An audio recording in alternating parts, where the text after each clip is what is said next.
Detroit Become Human was produced over a period of 4 years. Here in Paris, we have a team of about 180 people. And to that, we need to add also all the outsourcing with our partners in the Philippines, in China, Vietnam, and in India. So when we started working on this story, I had to imagine where Kara was built. And for whatever reason, the city of Detroit came very quickly to my mind because it had already an incredible story by itself full of history and themes.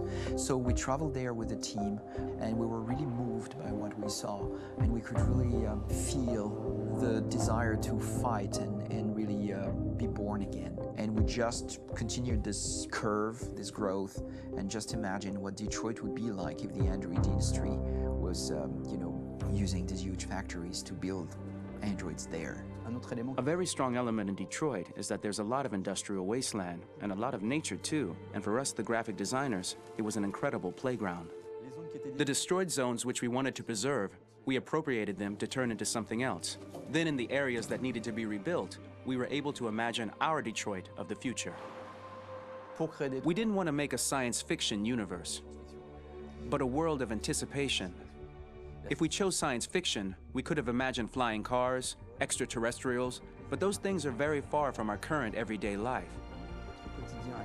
Anticipation is more about gleaning from our contemporary reality, the one we know, because Detroit is set in 2038, and 2038 is tomorrow. The difficulty we had was sticking to reality. That is to say, technology becoming more and more invisible, a lot more elegant, and at the same time, making it visual.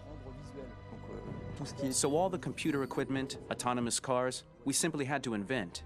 They are in fact very technological objects, but at the same time remain very credible and ingrained in reality.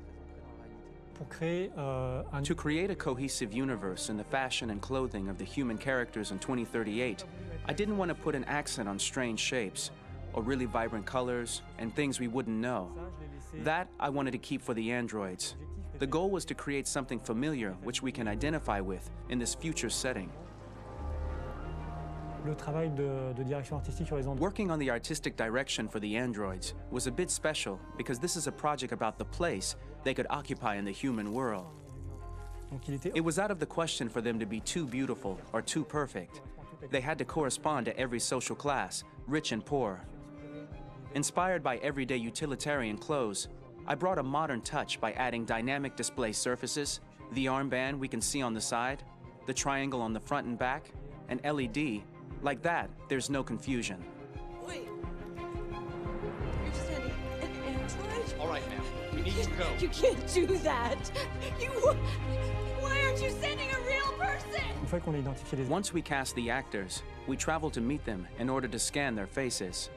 We record the structure of their face with the scan, and we record the colors and patches of skin with photography. Once we have this information, we will use this as a basis for modeling and creating the characters. The artist will make it more realistic, but will also enrich it. He will propose ideas which we will develop together. Finally, we will have a character with character who corresponds to the project and the world. When the actors come to Quantic Dream, we show them the design, what their image will be, and what they will look like in the game. This extra information gives them another dimension and color to connect with emotionally. It helps them think about how to play their character. Your mission. That's all you care about, huh? You should consult a professional who can help you. Beat it, you hear me? Get the hell out of here! So there are 3 types of shoots at Quantic Dream. Shooting and performance capture, where you capture the whole actor, his voice, his face, and his body. These shoots are obviously done with American actors because the game's original version is in American English. After that, there are the body-only shoots, representing around 250 days of filming, while the performance capture is 100 days of filming. Now, body-only shoots, there are 2 types. There are the action shoots and the technical shoots, which are mokit shoots. Mokit is when the player controls a character on the screen, and he moves in an environment to explore it. This is of particular importance at Quantic Dream, and therefore we shoot a lot to offer a unique context for each scene and each character. To prepare a motion capture shoot, we first get together to look at the sets we need, the animations that we want to shoot, which ones need to be grouped together, or which ones need to be cut and shot at another time, so that we get the most out of the shooting day.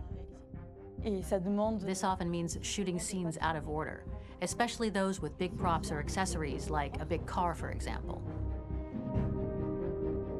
So we shoot all the animations related to that particular prop first.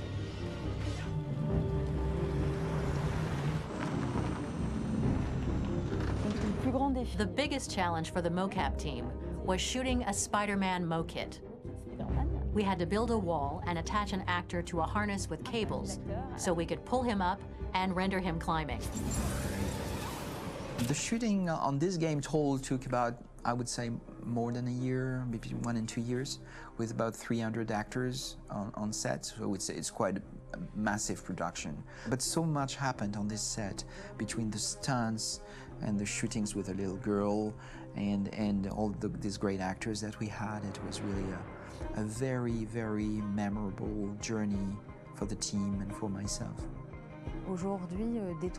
Today, Detroit has over 37,000 animations.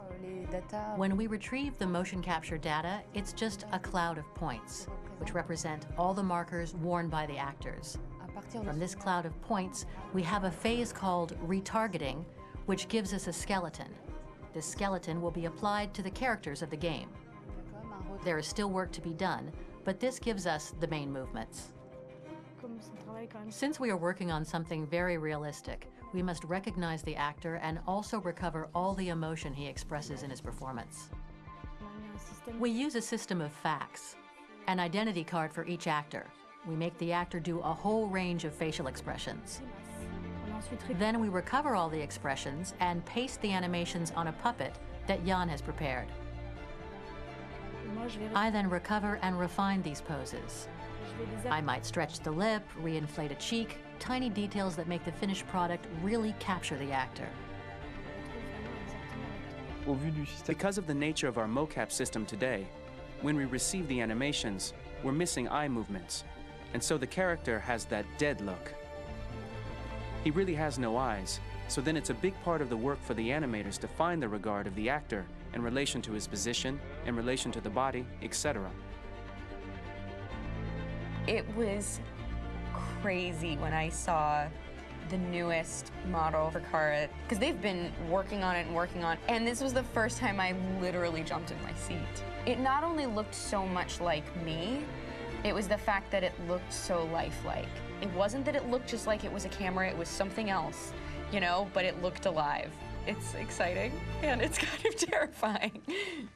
Game after game, we learned the rules of optics and filming, and our goal with Detroit Become Human was to have cameras that would actually emulate the optics of a real physical camera. So basically dealing with real-world imperfections was our main task, and just to make cameras look as real as we can. Once the animations are shot and processed by the animation department, integrated and polished, we film them. That is to say, we really do a mise en scène, as in cinema. The real difficulty of our job is to know if these cameras are telling us something. Are they in the emotion of the scene?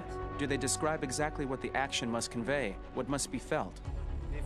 The most important challenge for me was one of the final scenes where Marcus decides to start the revolution and go to the battlefield. Very quickly, we imagined this to be a huge sequence shot.